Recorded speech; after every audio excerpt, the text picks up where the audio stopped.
तीस गोल गरगरीत आळूची वडी खाऊन जर कंटाळा आला असेल की नाही तर व्हिडिओ तेवढा झापझाप काही करू नका। ही भरपूर पदर सुटलेली सोप्यातली सोपी आळूवडी तेवढी एकदा बघून घ्या। तर पहिल्यांदा बघा आळूच्या पानाची देठं काढायची, मग त्याच्यावर असं लाटणं फिरवून घ्यायचं। आता बेसन पिठात चवीनुसार तिखट, मीठ, हळद, धना पावडर, गरम मसाला वगैरे वगैरे हे सगळं घालायचं।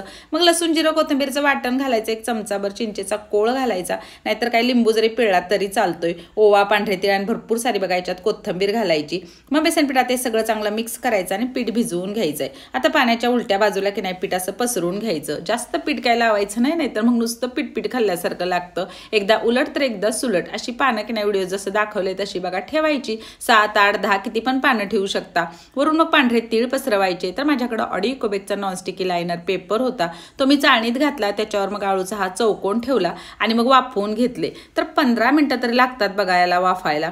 मग वड्या अशा कापून घ्यायच्या आणि खमंग अशा बघा ह्यात तळून घ्यायच्या। तर तळल्यावर याला किती भारी लेयर सुटलेत बघा।